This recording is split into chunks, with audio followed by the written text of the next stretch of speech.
Season 2, Episode 7 of Surreal Estate, titled God and Monsters, starts off with a young boy getting ready for bed, and his mother tucks him in, and he tells his mother to check everything, all the closets, and, whatnot, even under the bed, just to leave the door open a little bit because he's afraid of a monster.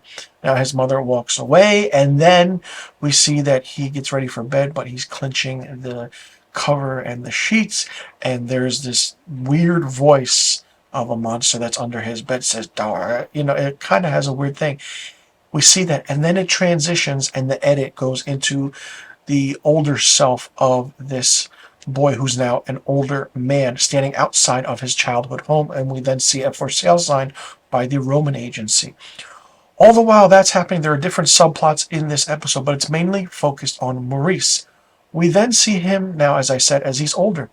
And the backstory is that he went to jail. He killed someone, and he has such a big rap sheet that it's like, wow, this young, afraid boy is now older, but he's a tough guy. And then he goes back into his house, lays down in his childhood bed. All of a sudden, the monster once again speaks to him. He meets with Roman, and he asks Roman for help. Not only that, Roman kind of needs help to figure everything out. So he goes to a funeral home, and he meets with a new character who's just now being introduced by the name of Lomax.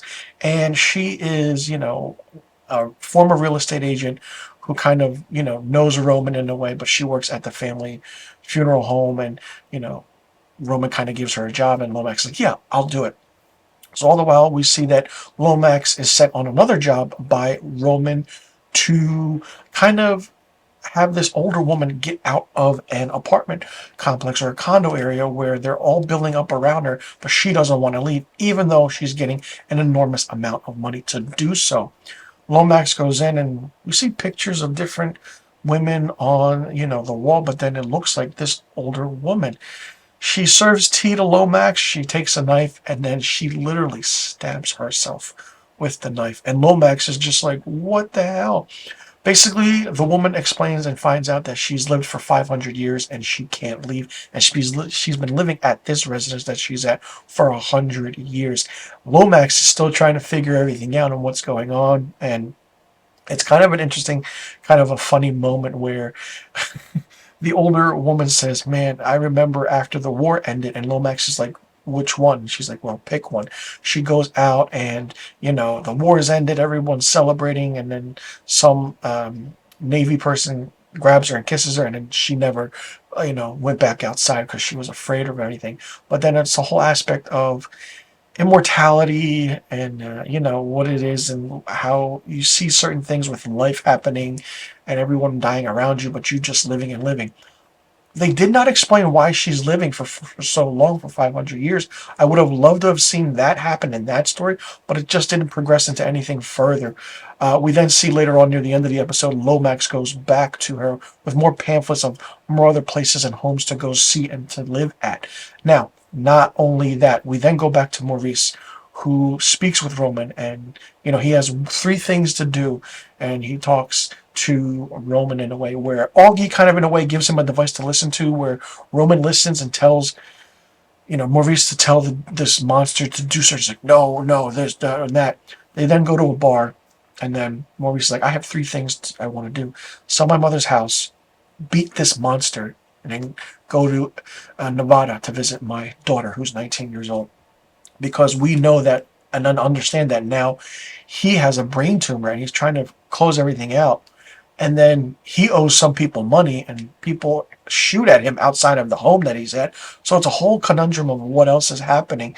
And it's just an interesting aspect of how, everything kind of is put together in a way, which is really, really interesting. And not only that, we have Phil, who gets a call and says that his husband Anthony is in the emergency room hospital. They come home with their adopted daughter. It's a nice, touching moment. It's so, so good. And then we see Maurice going to depths of lengths that you didn't think. He has a canister of gasoline with some torches. He lays down in bed, and he just really confronts this monster. I keep wanting to say demon, but it's not. And then this monster is like, no, I don't want you to die. I just wanted to make you a man so you won't be afraid of me or anything else.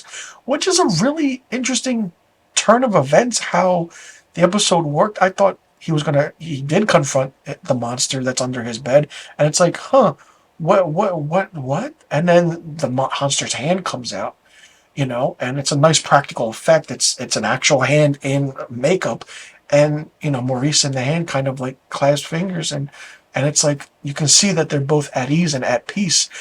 And then Roman gets a text message from Maurice saying that everything's fine. We move on.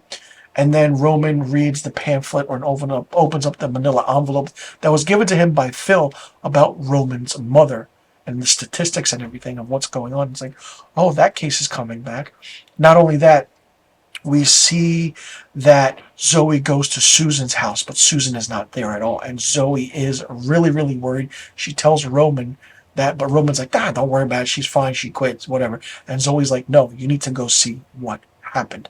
So there's a lot of things happening in this episode where I didn't expect it to happen, but it was a nice kind of fresh air of things, especially with the backstory of Augie's family, Phil, Zoe, and then now the new character of Lomax, and then trying to figure out what Roman is. And he slowly said that he has that feeling every once in a while and that his powers are coming back. This is great. I can't keep saying enough about this show. It's a great, great show. It's fun. It's great. It's original. It's really, really good. And just seeing everyone have their own screen time is great. I'm curious to see how long this character of Lomax is going to be in this. Hopefully it's not just a filler for Susan. Maybe she did get written off, or maybe, who knows. I am hoping Susan Ireland comes back. She's a great, great character. Very, very underrated, very underused in this season. But it's going to be interesting to see how everything progresses and how it starts, is going to end.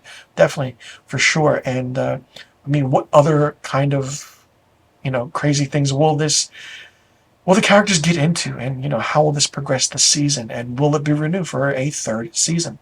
So let me know in the comment section below what you thought about episode 7, season 2 of Surreal Estate, titled God and Monsters. Did you like it? Did you not like it? What did you think of it? What did you think about each story? Did you like how Maurice solved his fear of the monster under his bed? Do you like how his character progressed from a little child being afraid to being this, older gentleman with tattoos and now was in prison? And do you think that Zoe is telling the truth? Do you think this Lomax character will stay around? What do you think is the whole deal with Roman and his mother? And what else do you want to see this show progress more into? Let me know in the comment section below about all the questions I just asked. And be sure you click that subscribe button and hit that notification bell for new review videos on my channel. I will see you all in the next review video. I'm Mr. Filmstock, and be sure you tune in next week to my episode 8, season 2 review of Surreal Estate.